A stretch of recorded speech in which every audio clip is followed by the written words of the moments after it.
Forgot about that. Um, I am based in Miami, where we met with the Web3 meetup, the weekly meetup. Right now, though, I'm in New York. My kids live up here, and they just went back to school today. So I was getting some parenting time and some summer time with them. It was great.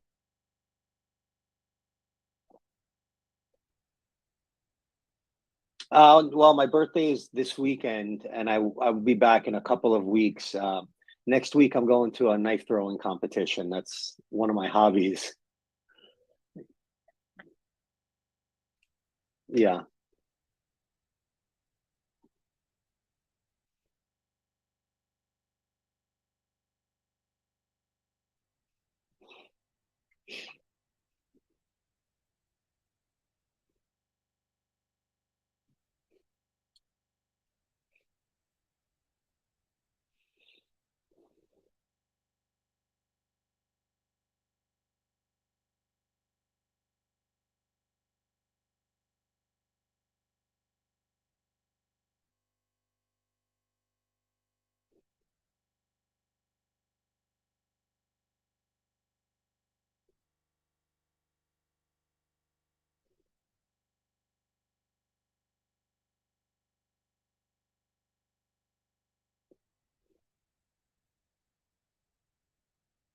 sure. For the last year or so, I got involved in the NFT space.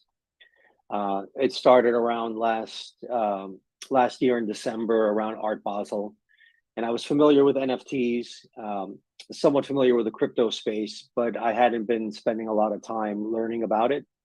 And having young kids in the space, I wanted to encourage them to get involved and have their voice as part of the conversation when it comes to Web3 and NFTs. So I figured, let me immerse myself in it first. I've been very anti all the online socializing because I feel that a lot of our youth are losing the ability to socialize in person. Maybe it's being overly traditional or old fashioned, but I think there's a lot of importance in being able to hold a conversation when you meet people. And I was noticing, the pandemic didn't help, but I had noticed how comfortable and everyone had gotten doing everything online virtually. And as someone who's a big believer in energy and the energy you feel being around each other, um, I felt like we were losing a lot of the messaging. We lose a lot of the nuance in relationships through strictly digital communication. And so initially, when I got involved in the NFTs, it was to help throw events. My friend does a production for large NFT projects, and it helps bring their communities online in the real world, as opposed to just being, in discords, which are anonymous, or other forms of communication. And so that got me really excited because I worry about the amount of time my children spend online speaking anonymously or engaging or having anonymous friendships. So the ability to bring these online communities to congregate in person to me was extremely powerful. And so as I've been learning and consulting and working with NFT and Web3 companies, a friend of mine reached out and said, hey, there's a woman I know, she's got a company, and they're thinking about launching an NFT project for their Web2 social media platform. And so that's how I connected with PleazeMe and with Heather, coming up with ways to, one, help grow the awareness for the brand, create additional revenue streams, and also to plan out a NFT launch for the company.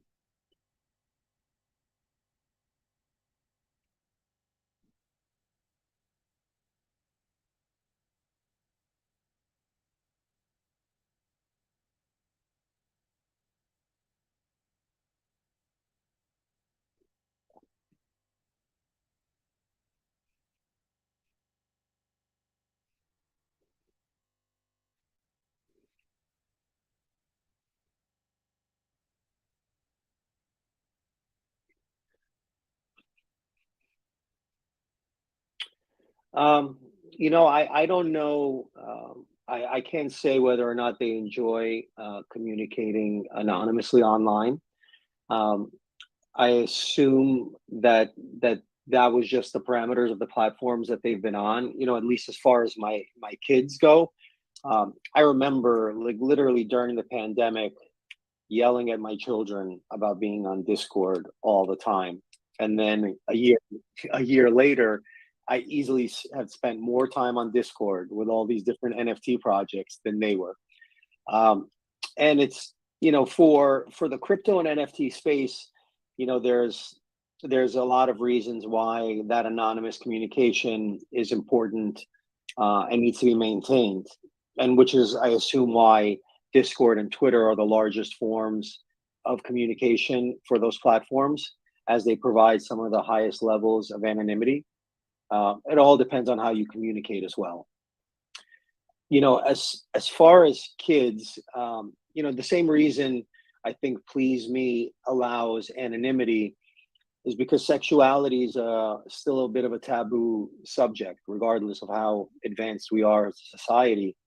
And regardless of your age, and especially kids, kids with a lot of this gender fluidity, it's not the same as when we grew up, right? Gender fluidity wasn't a thing. There weren't pronouns. And so now I could see why, as a young adult or a teen or a preteen trying to figure out their way in the world and their identity, why having some anonymity is important, right? I mean, as adults, who are, let's say 25 years or older, we have fully formed prefrontal cortexes, but people younger than 25 don't.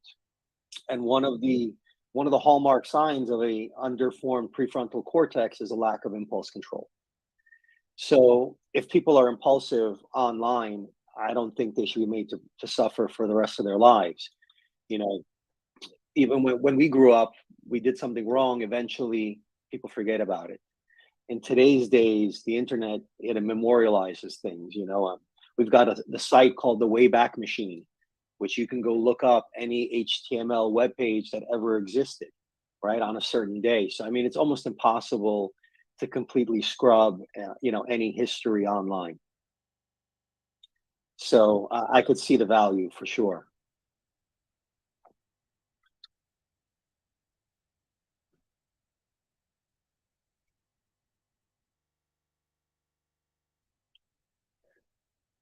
No, there's age verification. So PleazeMe was started before COVID, and over the last few years, it's even gotten worse. But you can't talk about sex or sexuality on the social media platforms. So if you look, you'll see that today, if you go on Instagram or Facebook, people misspell the word sex, right? They spell sax, S-A-X. They write S3X. SEKS, any type of permutation, just so it has the same phonetic or the pronunciation is the same, but any way they can to avoid the algorithm of censorship. So sex has been constantly getting censored, even when it's sacred sexuality, or even when it's, innocuous subjects that aren't pornographic in nature or controversial, let's say, we're still getting pulled off of all social media platforms. So Heather wanted to create a safe space for people to be able to have these conversations where they're not going to be censored, where the Facebooks and YouTubes and the Instagram and Twitter algorithms aren't going to be kicking them from their platforms, and allow them to stay connected and cover topics that not everyone's comfortable discussing in a way that creates a safe, comfortable space. Mm-hmm. Then the pandemic hit, and I'd say that what she's created is even more important now than ever, especially coming out of it, the new normal, as we'll call it. And tell me why you think that is. I think a lot of people over the last couple of years, without having human contact, have not socialized as frequently.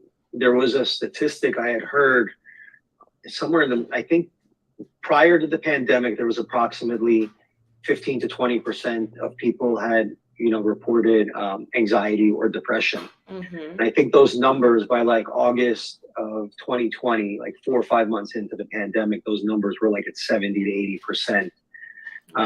Again, I don't always trust statistics. We don't know who they sampled, how big the sample. I mean, those questions are obviously there, but the fact that we had an increase by an order of magnitude goes without saying.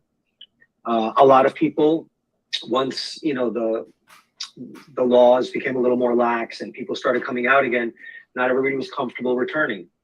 And I think a lot of people, and there is a lot of talk that many people suffer from some level of social anxiety, and the pandemic probably only exacerbated that case.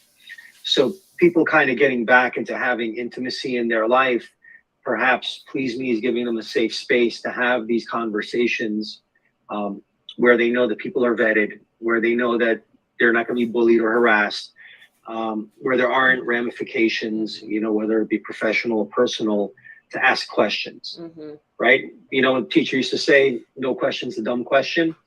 Well, a lot of people feel like sexuality questions often fall into that, I shouldn't ask, it's a dumb question. So creating some layer of anonymity allows people to more comfortably ask those questions that, they really want answers to and support with. Yeah, definitely a lot of similarities with some of the reasons why quokka is important. It is extreme amounts of pressure that people are facing online when they're thinking about posting or asking a question. I think it does increase people's anxiety or gives them anxiety that they might not have had before. Fear of being judged, fear of looking stupid. And I do see why people communicate anonymously on the internet. And just, I'm not sure where it's going to go necessarily, but I do think that this is definitely going to grow as we're seeing the younger generations coming up into starting to use these tools too. Yeah, I mean, I had even heard, I actually tried to find some articles on the topic. I couldn't, but I know over the last few years, a lot of teenagers started experimenting with makeup so that facial recognition software couldn't detect them because of how ubiquitous this software is. Wherever you go, data is kind of the final frontier of our privacy, and that battle's probably already been lost. Just kind of we get the appearance of privacy. We get to opt in or opt out of things. But I can tell you, anytime I have a conversation and my phone's in the room, the next day or that day, I start seeing Instagram and Facebook ads. Right. So it really, it doesn't really, I bring up something that's completely unrelated. I never discuss it online. It's never been in my messages or on social media. It was only a verbal conversation, and now I'm seeing ads related to it, and that's not an accident. Right. So it's a scary thing, This is the big brother we spoke about, and it's crazy how easily and quickly we give up our data and our privacy in order, for some kind of small reward, or just skipping commercials, or whatever you can imagine. We'll trade it off fairly easily. I'd love to hear from people in the room chat that are joining the conversation if they prefer to communicate anonymously. Even if you send me a DM, anyone who's interested in this topic, if you don't feel comfortable just chatting about it in this public chat room where we're recording it, you can always reach out to me privately as well. We're sitting down right now talking with David about the truth, why people communicate anonymously. He is working on a team of a startup called PleazeMe. They feature anonymous communication for anyone who's looking to uncover a whole universe that's tailored to talking about sex and those types of topics. Apparently, they're being excluded from other online platforms. OnlyFans, I'm just starting to do a little bit of research and learn about this platform. It seems to be very popular. And it's definitely an anonymous, mostly anonymous, as from what I can tell, platform as well. So if you have anything to add to the conversation, feel free to raise your hand. You can join us on stage and tell us a little bit about why you think people communicate anonymously. David, have you ever heard of the platform Blind? No, I haven't. So this is another one that really interests me, and let's see if we can pull it up so people can check it out. Blind is a app that provides an anonymous forum and community for verified employees to discuss issues within their company. So you go on Blind and you're able to register with your work email, and that's kind of how they verify you as a professional at that company. And then from there, you are able to start engaging in conversations with other people at your company, but all anonymously. So this is kind of their homepage here. It's, to me, started to kind of look like a little bit of a Quora. It's gone into a Quora thing. But what do you think about this idea? I mean, I think it's extremely smart for companies, for executives and CEOs and stakeholders to get, unfiltered feedback, right? Because I don't know, I know there's 360 reviews, which have some anonymity, but they're not perfect. I think there are people who do know who said what with regards to feedback, like yearly 360 feedback. And this has taken that, I think, a notch, more secure, where the person is completely anonymized, and allows them to really give the feedback that they're scared for, they're scared to tell their boss directly or their direct report, how to improve on the product or the company. So I think this is great for companies and for their employees in order to have a forum where they can share without the risk of repercussions. I don't think that it's interesting. Yeah, I agree with you 100%. But I don't think the companies generally like that their employees are on Blind. There's been instances where they started blocking the Blind IP. Oh, yeah. From sending emails into the company to try to block people from getting on Blind that worked there. One of the things that I don't really enjoy about, though, is just like this endless scroll concept, right? So it's just like people don't come on here just to talk privately with their coworkers. It ends up being like this black hole, just like Instagram, where you just get kind of sucked in to who knows what. And it can be a lot of bullying, negativity. Just like you talked a little bit about energy earlier, it can be a drain. It can be a real drain to people. What are you guys doing at PleazeMe to kind of mitigate those kinds of things? Well, PleazeMe is a different platform. What's really interesting is when you get onboarded onto PleazeMe, you go through a pretty in-depth personality quiz. Where you answer a lot of preferences questions, do I like this, do I like that? And after so many, questions have been fulfilled, you get put into a certain type of a group. There's different kind of worlds, if you will. So they try to put you and other similar users in the same type of world. So most of the content that you'd be engaging in would be more relevant to you without targeting based on any personally identifiable information or anything like that, just based on your self-reported, lifestyle and preferences.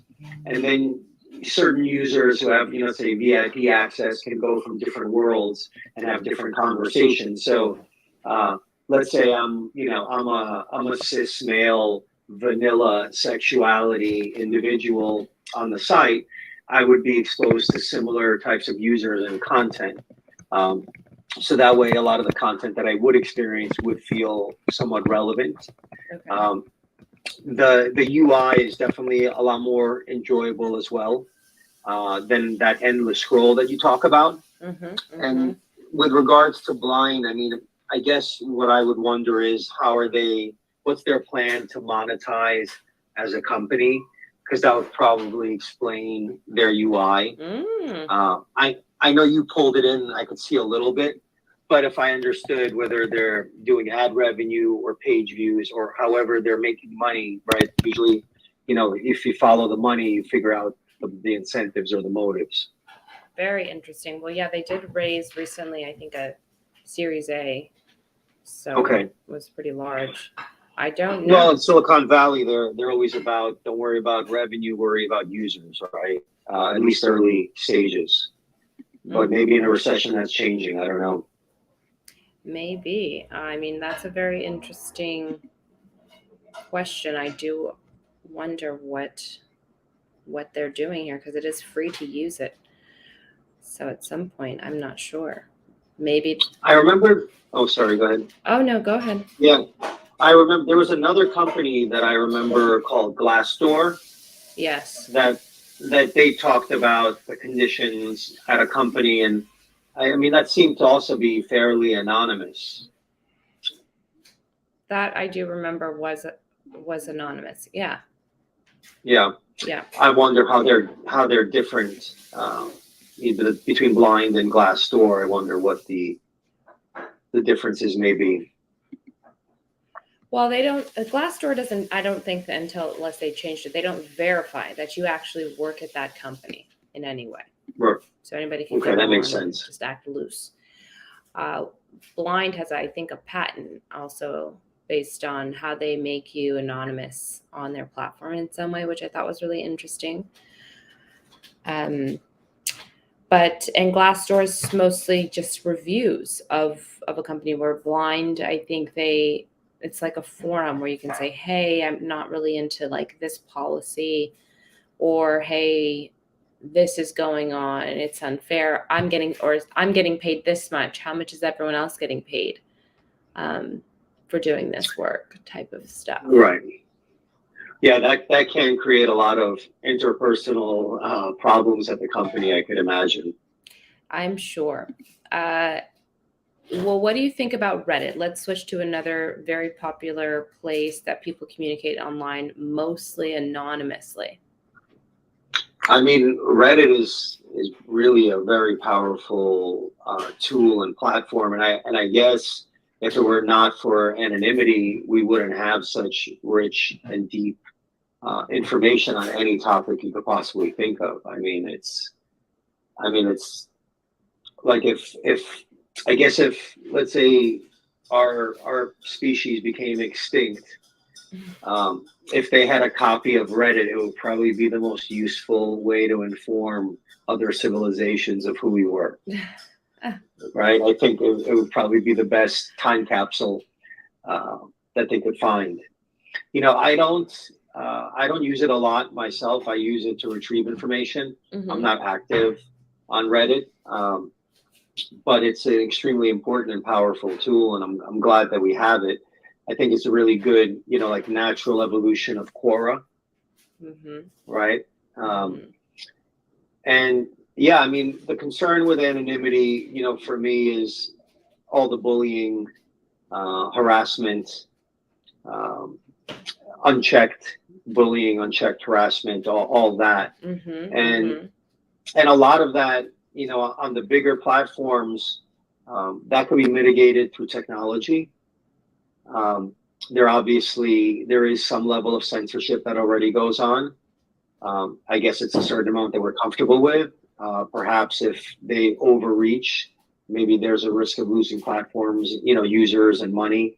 And I'm sure VCs wouldn't be fans of either of those.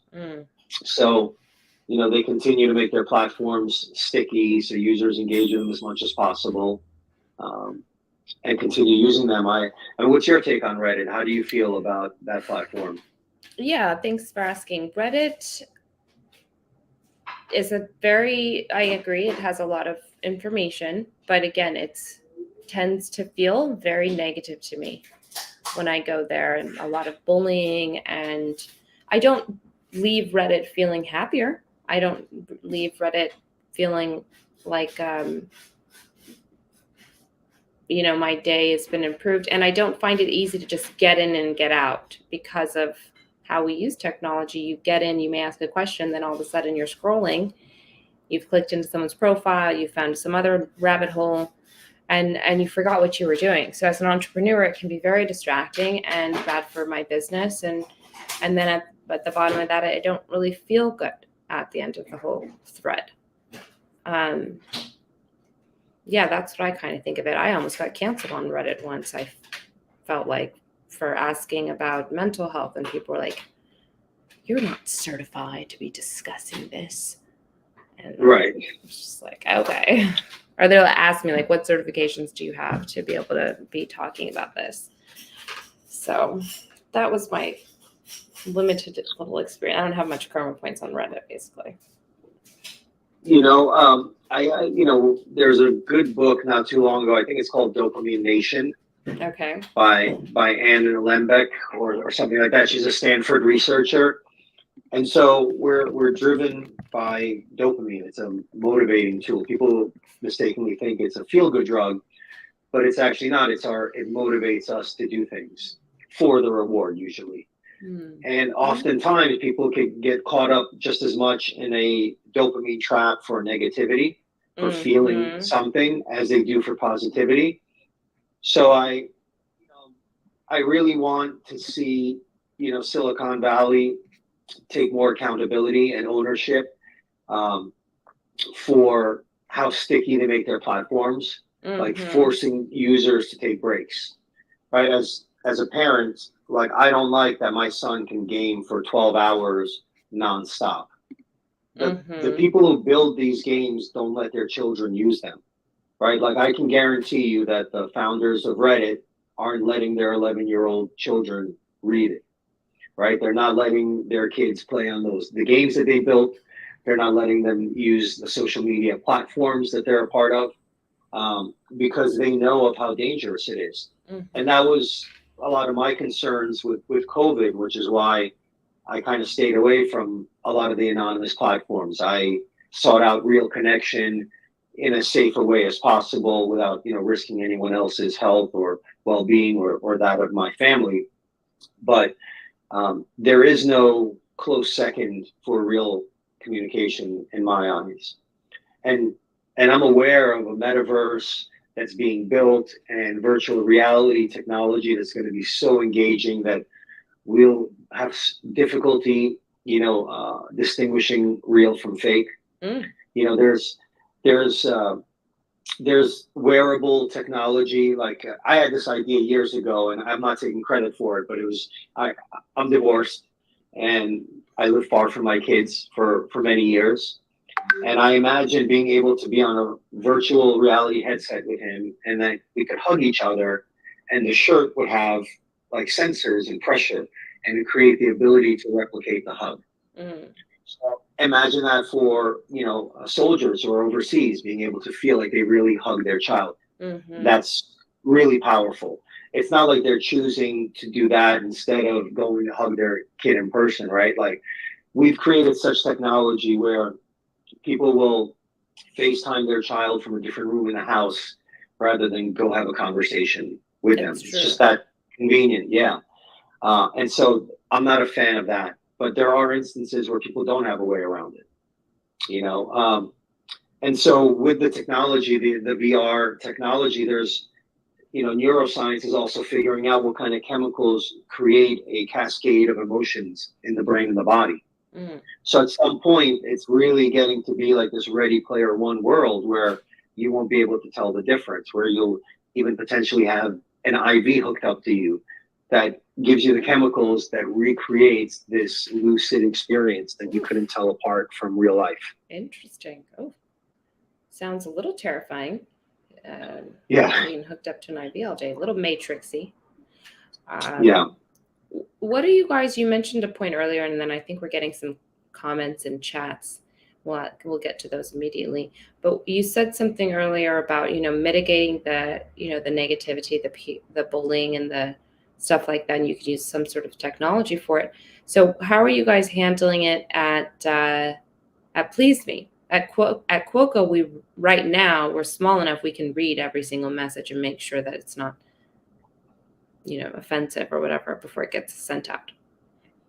So there's a number of different softwares out there that do sentiment and natural language analysis, right? So with all the proliferation of AI and natural language processing, there's a number of technologies out there that can help gauge sentiment. Like nowadays when I don't know if I think it's a Facebook feature, right? When you're writing up a message on Facebook, there's a little smiley face, neutral face, frowny face that tells you what the sentiment is. Actually, I think that might be Grammarly. I don't think that's a Facebook feature. Right. But because I write, I have Grammarly plugin installed, and so this window shows up, and it tells me how my content is coming up, which is interesting because I can be very brusque and just straight to the point. Yeah. And on e-tone, it's very difficult to tell, the nuances between someone who's just being neutral or someone who's angry, right? So it's interesting that they have that. There's a lot of user features that allow people to easily report and block, and that's usually the best way. We don't think censorship's a good thing, so we would want to avoid censoring as much as possible. The hope is that the mission and vision and why the platform exists could be like a self-selecting tool for the kind of users that come on there, right? There's other platforms where people would go and take advantage of the bullying, because we can very quickly and easily remove users and shut down communication. So, there's a lot of really great technologies out there that help with that. But as I had mentioned it earlier, the bigger tech companies would risk losing users because every big company you think of has a competitor, right? If Instagram starts doing that, then TikTok gets those users, right? So, and they have to be careful about how they control their communication. Yes, absolutely.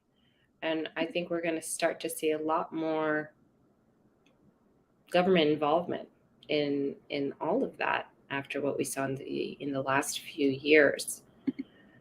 We do, if you have questions for David or I, please chime them in. Do you think, we have a question here, do you think people communicate anonymously so they can be honest or because they don't want to take responsibility? That's a very interesting question. Well, I think it's yes, it's an and, right? I think it's a both and scenario as opposed to an either or. And I guess it comes down to a lot of the intentions of the user. I think a lot of times, well, at least on our platform with regards to PleazeMe, right? Talking about sexuality questions or questions about STDs or safe sex or sexuality or gender or preferences is a place for people to feel comfortable being honest.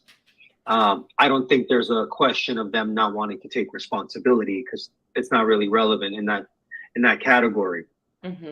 But as far as bullying goes, harassment goes, I mean, clearly that's so people don't take responsibility, right? The whole revenge porn was a huge thing. In the Web3 space, there's the risk as it's associated with people have large portfolios of NFTs. So that's really where I think there's a lot of validity in their anonymity. So I do think there are very valid and useful cases for anonymity. And just like anything else, people will abuse it. Absolutely. Yep. We've built some stuff in just peer review of the platform messages, but eventually I do want to have some sort of AI that helps and supports it so that it can be scaled. And Quoque will be like that safe place where there's just no negativity, like good vibes only. Because people do take advantage. They go in and they want to just be negative. And I think that is part of why we need platforms like Quoque, because regardless the reason, if people want to be honest, great, let's create a place where they can be honest. If it's because they don't want to take responsibility, there's something even deeper there that I think should be explored and discussed. What is it about taking responsibility that people don't want to take responsibility? What's causing someone to say something negative? Like in an online forum, it's really hard to kind of get down to those things. And I'm not a therapist, obviously, but those are the things that I care about. What are the reasons? If someone wants to say negative things, okay, let's hear what you have to say, that your voice is still important. Your opinion is still important. And there's reasons why people are negative. You know, babies don't come into the world just like being super angry and pissed off. Like we're made to be upset or have chips on our shoulders. And so I think properly supporting people with their feelings, which are valid to have in every case, I would say people's feelings are valid. That helps us get to a place where people can become happier, more positive overall, where versus like you just show up and try to pretend to be something, and then you go online and you start like ranting wild. It doesn't really fix the problem. Does that make sense? No, absolutely. And I write about different topics on personal development and spirituality, and one of the things that I've been thinking about how I'm going to approach that topic, but about the concept of ghosting. So there's a lot of that. I think it is a form of modern cowardice. I think a lot of people, rather than being truthful or honest or communicating their experience to someone, are so afraid of hurting their feelings that instead they cause traumas to them by ignoring them. I think ghosting is almost, and not the ghosting of the shadow going across your back wall a second ago. I saw the ghost in the room. Perfect timing for my little ghost friend. But yeah, people disappear, don't respond to messages. And I think it's cultivated hey, look at me. You need to respond to me. And I'm going to solicit a response out of you. Mm-hmm. Right. And it may not be that. It just may be we've conditioned people to behave in such a way that they elicit reactions. They want a response. And by responding, it shows that they exist. And there's a lot of people feeling like they don't matter or they don't exist. Yes. And I think that's really the root of the negativity. What we're seeing it of someone being bullied is someone is just covering and protecting a wound, right? Yeah. They're hurt and they're wounded, and that's how they communicate. So I don't know what the answer is, because I'm glad they're at least communicating, but it feels like they're trying to dump their garbage on somebody else. Right, exactly. And they do dump it. They dump it out on these platforms, and it just goes out and vibrates outward, and it's not good for us. And no one has the bandwidth to take care of it. So there are a lot of people working on it, but I think it's starting to just kind of become like a tipping point. We need to get it under control, this negative nature. Right. And that's why I think encouraging and fostering more types of communication like this, maybe small groups, Zooms, in order to keep some type of face-to-face interaction. There's, I can't remember the research. I know there was a couple of things. There was the Stanford prison experiment from way years back in like the 60s or 70s, where half of the Stanford students were told that they're prison guards, half of the students were told that they're prisoners. And like in a day, the level of abuse, the way people filled those roles and stepped into the role, they shut down that experiment. But if you read up on it a little bit, like it's one of the most controversial experiments in psychology ever. Uh-huh. But there were other experiments, and this one's slightly nuanced, where there was a person in a room, and you were basically told to torture them. You had buttons that you could push, right, and you knew nothing, and you knew nothing about that person. And the more you can abstract the person's identity, the easier it is to do them physical harm. Oh, wow. No, I don't think I did see that one, actually. So, this is why, FBI negotiators ask names, and they say, hey, I'm David, I got a wife and kids. The more somebody knows about a person, the less likely they are to do harm to them. Huh. Okay. Yeah, that's very interesting. I did see there's some weird psychological experiments out there, and I wonder what's the goal with all of these sometimes. But they had a person going into a room, and there was a person in there that was strapped to like an electrifying machine. Mm-hmm. And the person that was strapped to the electrifying machine was actually in on the experiment. So then the person's job was to give them a quiz, and for every answer that they got wrong, they had to like electrocute them. And then they would shriek out in pain when the test person would get it right, and they would still see if they would electrocute them or not. And it was really crazy to watch that these people would just electrify other people. Yeah. But yeah, I think it's a little off topic from our anonymous communication. I don't know how we got here. But well, no, I don't think it is. I think it's the less we know about someone, the easier we can cause harm to them. And I think that's an important topic online. I mean, and that's one of the reasons why I like being involved in creating events that brings people together in real life, bringing these online communities, IRL, as they say in Web3, right? In real life meetings, because it fosters a closer, tighter community with less bullying, less harassment, and more of that good vibes only energy that you were talking about. Yes, I love the good vibes only. Oh. Sorry, I got booted out there for a second. Am I back? Can you hear me?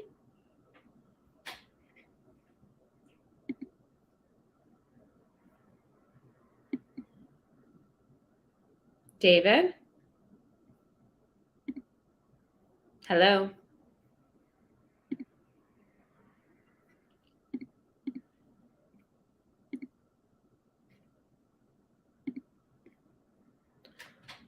David, are you there? Hello? David? Bloop, bloop. Can you hear me? Did we lose David, or did I get kicked out again? Hello? Let me know in the audience if you can hear me or not. I'm not sure. We just had a little small technical difficulty there. Okay, I fell out. I got kicked out. Now I'm back. Okay, great. Thanks for letting me know. I appreciate that.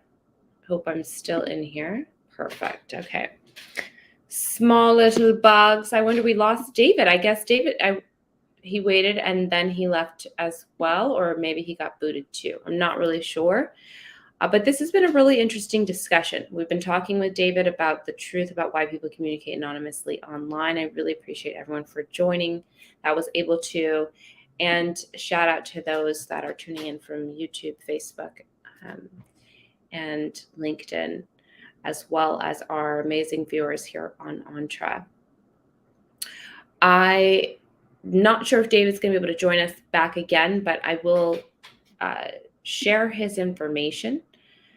You can contact him right here on Entre if you'd like to get in touch with him. And I'll also share one of his Medium articles so that people can read a little bit about what he's been working on. And if you do want to get in touch with him, let me know. I'm more than happy to make a connection. And if you're really interested in anonymous communication, get in touch, because I'd love to chat with you more about that. Other than that, any other questions? I'm not seeing any in the chat or on the comments over on the other platform. So I'm going to wrap up the room and wish you all a wonderful week.